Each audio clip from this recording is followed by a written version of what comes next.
Hi everyone, Cynthia Estrada here. I'm going to be highlighting polo in the United States.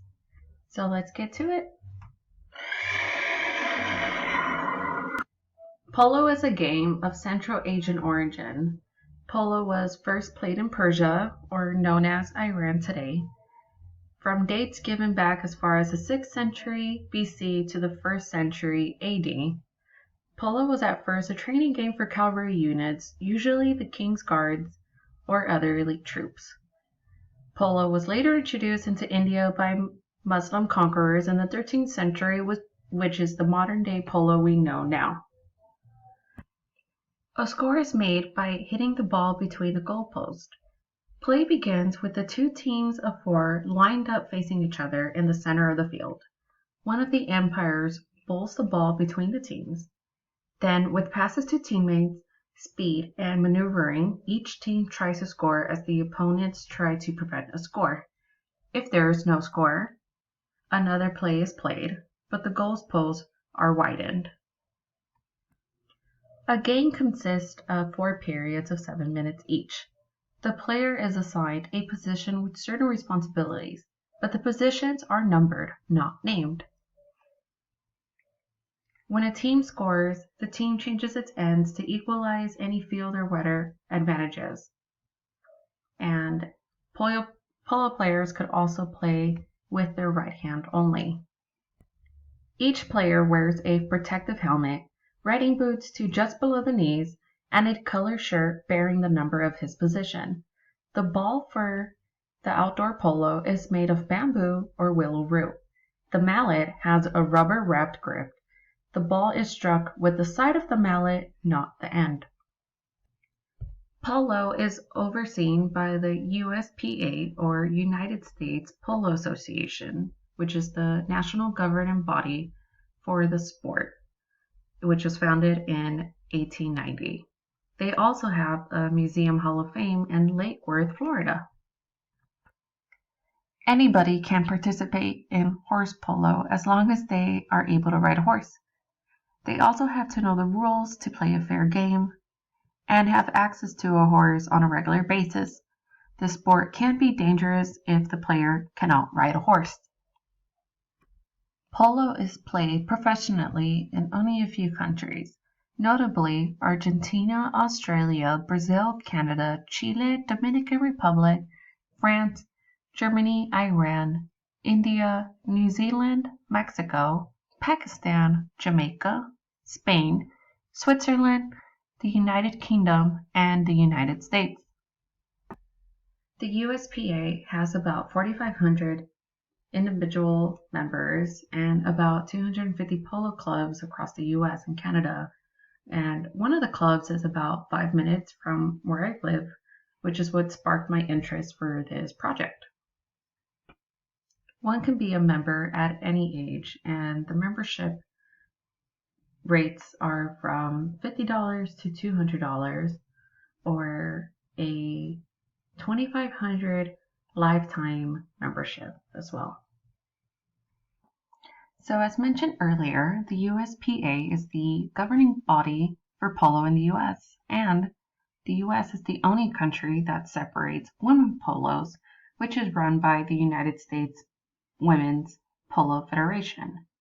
So since I'm focusing on the USPA today, I am choosing a highlight on the team Pilot, which were the recent winners for the US Open Polo Championship and the USPA Gold Cup. The owner of the team is actually the player to the left, the one holding the cup with the highest hand, and the fellow next to him, he is actually 17 years old. Those two are American, and the other fellas on the right are both Argentinian. These tournaments are played mostly throughout the year and all over the world. The previous mentioned championships are actually month-long events each. Most of the coverage is done by self-promotion through social media, their local newspapers, or live stream events. There is also an app called Global Polo TV. It's a channel already on Roku, or you could download the app to your smart TV or your phone and watch polo all day long. This sport relies on a lot of sponsorship, as each mat requires roughly 8 to 10 ponies at an average cost of $45,000 per horse. Furthermore, each tournament has an entry fee attached thereto. There is also training of horses, upkeep, and the cost of traveling to tournaments. The price to perform in a polo match is quite steep. So, why then would a sponsor want to invest in a sport with such limited attendance? The key lies with those who attendants are. People who play and watch polo are used to the sport being associated with luxury, high-end brands. They assume that any new sponsors are also high-end. And these are few sponsors of polo matches: Cartier, Audi, BMW, and Rolex, all rich brands. Continuing the topic of brands, Polo Ralph Lauren is not associated with USPA. USPA does have their own clothing brand, which they use to help their network of young players and general promotion and instructors, their horses, and so forth.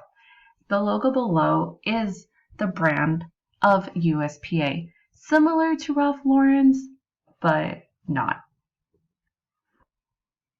During my research, I also found some interesting things that I didn't know where I could place throughout the presentation, so I just decided to make a fun fact side.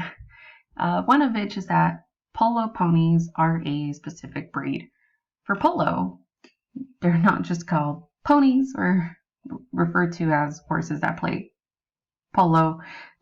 This is a specific breed that makes up of a quarter horse and thoroughbreds.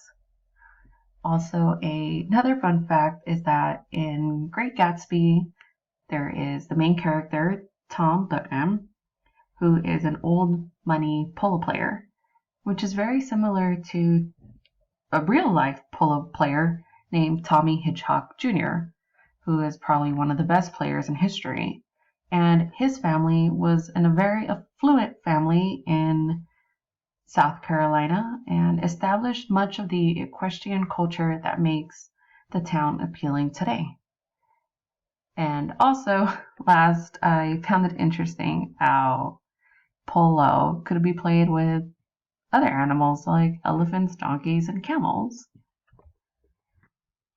That is it for my presentation. I hope you enjoyed it and learned something new today about polo. Thank you.